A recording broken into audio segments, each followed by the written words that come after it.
Hi, hello, welcome to the show. It's me, John Vargas. Time for JP's product pick of the week. We have done it. We have arrived. We are here. Thank you so much, everyone, for stopping by. It is great to have you all here. If you are hanging out over in our Discord, welcome one and all. The Rufus, the C. Grover, Jim Hendrickson, Blitz City DIY. Hello. Yeah. Liz is appreciating my use of Anna Wintour in the thumbnail. Thank you. Thin Man, Starman, Tyeth, DJ Devon 3. Hello. Over in our YouTube chat, we have Baths for Cars and Raspberry Pi stuff and computer stuff. Welcome. Thanks for your patience in enduring the start that was a couple minutes late. Mando 5. Hello. Randall Bone. Welcome. Jeff Hunt, Devon's Workshop. Sorry if I miss anyone, but yeah, if you are somewhere else and you're wondering where the chat is, as you can see, we have chat over in YouTube, and we have chat right here in that right there. That's our Discord server. You can get there by heading over to adafruit.it/Discord, and then look for the live broadcast chat channel. You can see it right there, live broadcast chat. That's the place to be during the show. So yeah, that was Anna. I was trying to figure out a good Anna for this because we have Anna, logs, which. Anna, logs, which. That's a hint. Also, the words right down there are probably a bit of a hint. And the link that was all over the place, but I'll give it to you again. There is the QR code and the link if you want to go check out Jumpstart. Head over there in advance over to the product pick this week. That's the URL. It's product 5892. Head over there because this show is being broadcast from inside the product page. And you can get a big, huge 50% off discount on this week's product pick simply by throwing them in your cart during the show and buying them before the end of the show. Sometimes you want to check out sooner than that in case they all disappear. But I believe we had at least 100 of them put into reserves right before the show, and then put into stock, so you can go and grab some of those because they are super cool and they're 50% off. But before I go any further, I'm going to have Lady Ada talk about this week's product pick from her new segment, and then we'll get into a little bit of a demo. So take it away, Lady Ada. It's the MAX4544 analog switch. This is by special request from AT Makers, but I thought other people could also use this handy board. So we sell relay boards that will let you like mechanically switch between, two options in one, common connection. So normally open, common, normally closed, and you can switch between the two. But relays, first off, they're a little slow. Second, they click. Third, they use a lot of power. And fourth, they eventually wear out. If you want to switch analog voltage signals, you might use an analog switch instead. So this is a STEMMA board. So it uses a STEMMA JST PH, not a QT. It's a 2mm pitch connector. Or you can use the breakout pins on the bottom. And you provide it with V+, which is the highest voltage that you could put through the analog signal that you want to, the normally open or common or normally closed. You give a signal, and then the signal, when it's high, one side is connected. When it's low, the other side is connected. You can flip between the two. And it's perfect for analog signals like NTSC or PAL or audio or sensor data. What it's not good for is power. It's not a mechanical connection. It's a analog pass-through connection with MOSFETs on the other side. And so you're not going to get you're not going to get full electrical isolation. Of course, the ground is still shared. And second, you can't source power through it. It's only for signals. But if you want to move a signal around, like audio is a perfect example, you want to switch one connection between two channels or two channels between one. The connections are bidirectional, but analog only. And like I said, signal, not power. And then another thing to watch for is you can't have the signals go negative. They have to be between ground and V+. So something to watch out for too. But otherwise, there's no mechanical connection. It's like nearly instantaneous. It's like 25 nanoseconds to switch.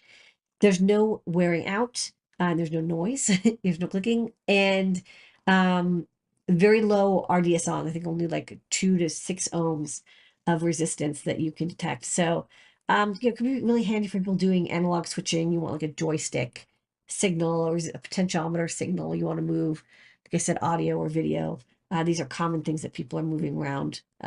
Maybe some sensor signal you want to move between 2 op amps or something. The analog switch will do a great job for you there.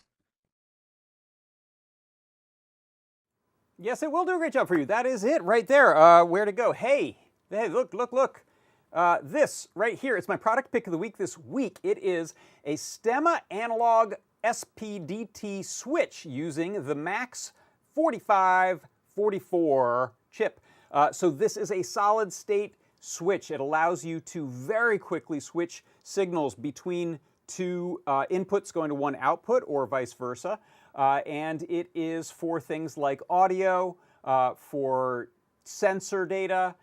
You can use it for NTSC or PAL video. Allegedly, I wasn't able to get it to work with this because I think there's a couple of extra details I was missing, like 75 ohm resistor impedance matching or something.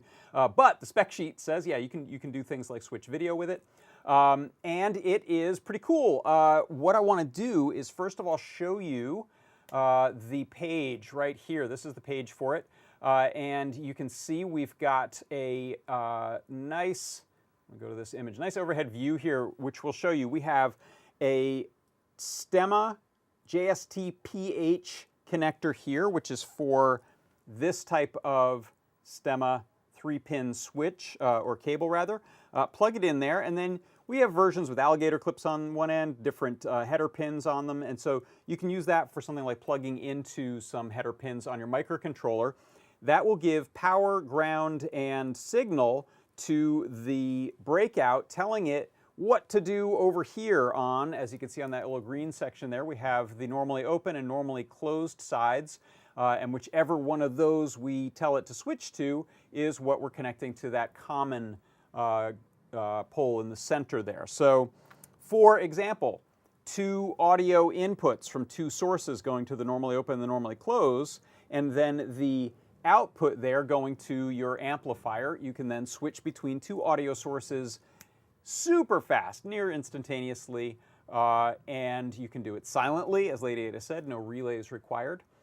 So it is super handy for that type of switching, and also as Bill Binko had requested for some assistive devices, switching between sensors or switching between switches that are used as controllers on things.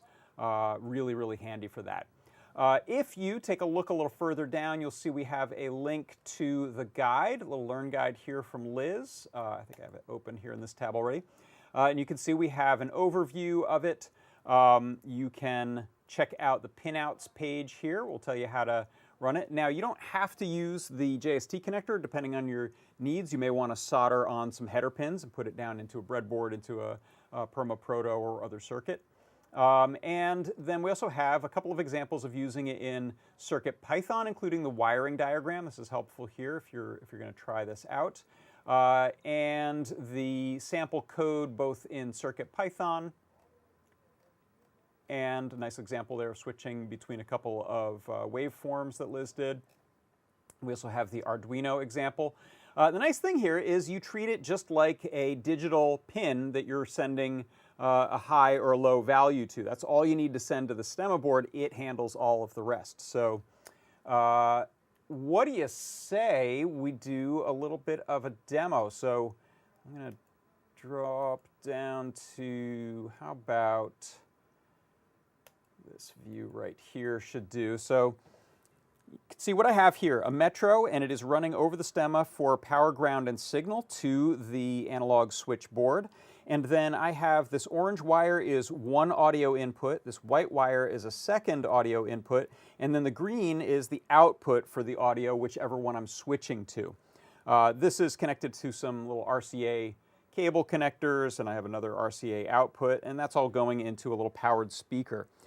So what I've got feeding into it are a little iPod, and I'm going to start a little song playing on that. And then I have this Nintendo NES running Mario, and it makes no sound until you actually start the game, so we'll start a game. And so now both of those audio sources are playing, and they're running into the normally open, the normally closed switch. I'm going to turn on my powered speaker, and what you'll hear is every 4 seconds, the sound should switch between those two input sources. Let me turn this up.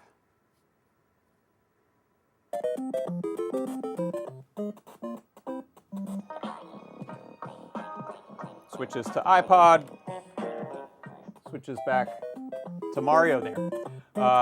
So what I'll do, so we don't get a copy strike, is make this a lot faster. So over here in code, I'll say every second. So now every second, we're switching between those two sources, heading to the output. Now I'll make it a lot faster.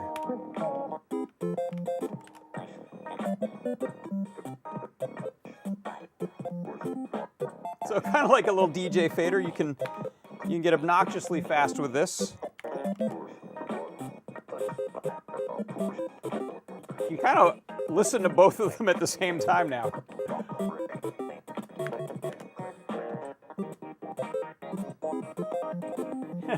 Tyeth wants 95% Mario.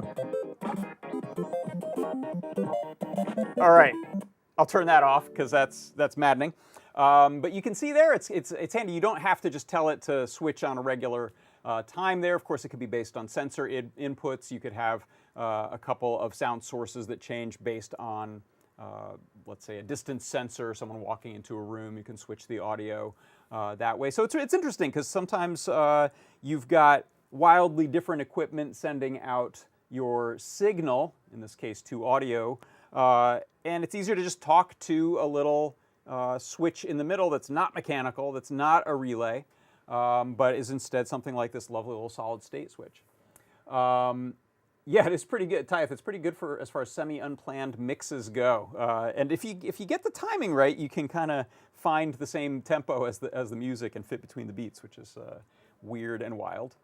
To do this, as you can see in the code, it's literally just digital I/O, digital in/out, setting that pin, whichever one we've plugged, in this case A0, into the STEMMA port as an output.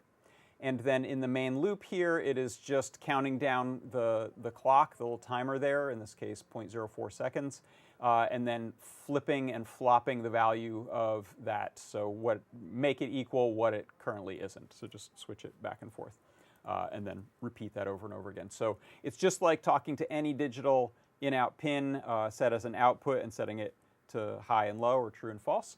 And that will tell the MAX4544, MAX4544, what to do, which output to send. You could also do this in the opposite direction. So we could have one input going into the normally, or rather into the common. So if we had just one audio source going, but we wanted to decide to send it to that speaker or amplifier system versus that amplifier system, we could do that. Presumably you could do that with video. I didn't try it in that direction. I got a lot of crosstalk when I had two video sources going in, which, like I said, makes sense. Video's a little trickier. But the chip can do it. And it may be easier to say, again, I want to have one incoming video source, a composite video source in this case, and then two possible outputs to go to two different monitors and able to turn it into a video switch. Seems plausible, but it is tricky. It's video. It's magnitudes trickier than audio. So that's what the so that's what the code looks like there. Let me know what questions you have there. There's the boards there. You can see down at the bottom we have, I believe it's ground positive voltage, which can be anywhere from, I think, 2.5 to 12 volts. And what you want to do is you want to keep that switching voltage higher than or the same as the voltage of the signals that you are switching there. It's not a high current, high power thing. You're not going to use this as a power switch. And then we have their signal, the turn sideways normally open, or Oz, common and normally closed.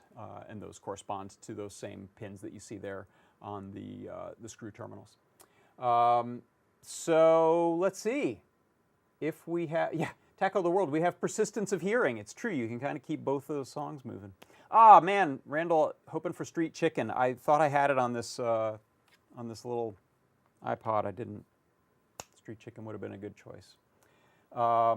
Let's see. Baths for Cars and Raspberry Pi Stuff and Computer Stuff over in YouTube asks, any other alternatives? I believe this is the only solid-state analog switch that we have in the Adafruit store. There are other chips. This is a popular one, but there are a few other chips that you can look at. In fact, if we head over to the Learn Guide down in the Downloads section, here's a data sheet, which I wanted to show it's from Maxim. I think Analog Devices and Maxim are the two manufacturers, probably also Texas Instruments, but those are the two main manufacturers for this type of little switch. And this will tell you, operating voltage 2.7 up to 12 volts for your switching, and give you info about operating temperatures, uses, applications, battery-operated systems, sample and hold circuits, interesting, heads-up displays, guidance and control systems, audio-video switching, so they claim video switching there for the chip, but it's the details surrounding it that I think tripped me up in trying to set that up. Test equipment, communications systems, PBX, cell phones, ultrasound, pagers. So these are all gizmos that use them, but you can now make your own gizmos with them, and we have this handy-dandy breakout that makes it very easy. So I think if there are no other questions, I'll just say head on over there. That's the URL where you can go pick these up, throw them in your cart. There's no coupon code needed. They're going to be half price. Which, what did we say that was? $2.95? No, $2.98. $2.98 will pick you up some of those lovelies right there, and they're still in stock. Maximum of 10 per customer, no resellers. All right. So I think that will do it. Thank you everyone for stopping by. That's my product pick of the week this week. It is the STEMMA analog SPDT switch with the MAX4544 chip. For Adafruit Industries, I'm John Park. This has been JP's product pick of the week. Bye-bye.